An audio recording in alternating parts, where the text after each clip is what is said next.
నేను ఇవాళ అలసందలతోటి ఒక సింపుల్ రెసిపీ చూయించబోతున్నాను. వీటిని మేమైతే అలసందలు అంటాము. మరి మీరేమంటారో కామెంట్ చేసేయండి.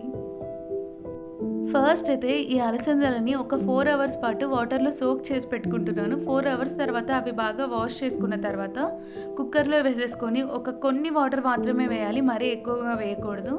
అలానే టేస్ట్‌కి సరిపడా సాల్ట్, ఒక స్పూన్ దాకా ఆయిల్ కూడా వేసేసుకొని విజిల్ పెట్టేయాలి.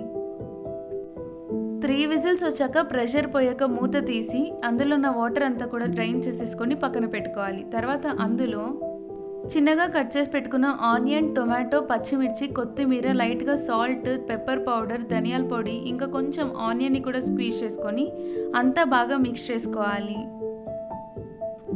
మీకేదైనా స్నాక్స్ తినాలనిపిస్తుంది లేదా బోర్ కొడుతుంది, ఏదైనా టైమ్ పాస్‌కి చేసుకోవాలి అనిపించినా కూడా ఇలాంటి ఒక రెసిపీని ట్రై చేయండి.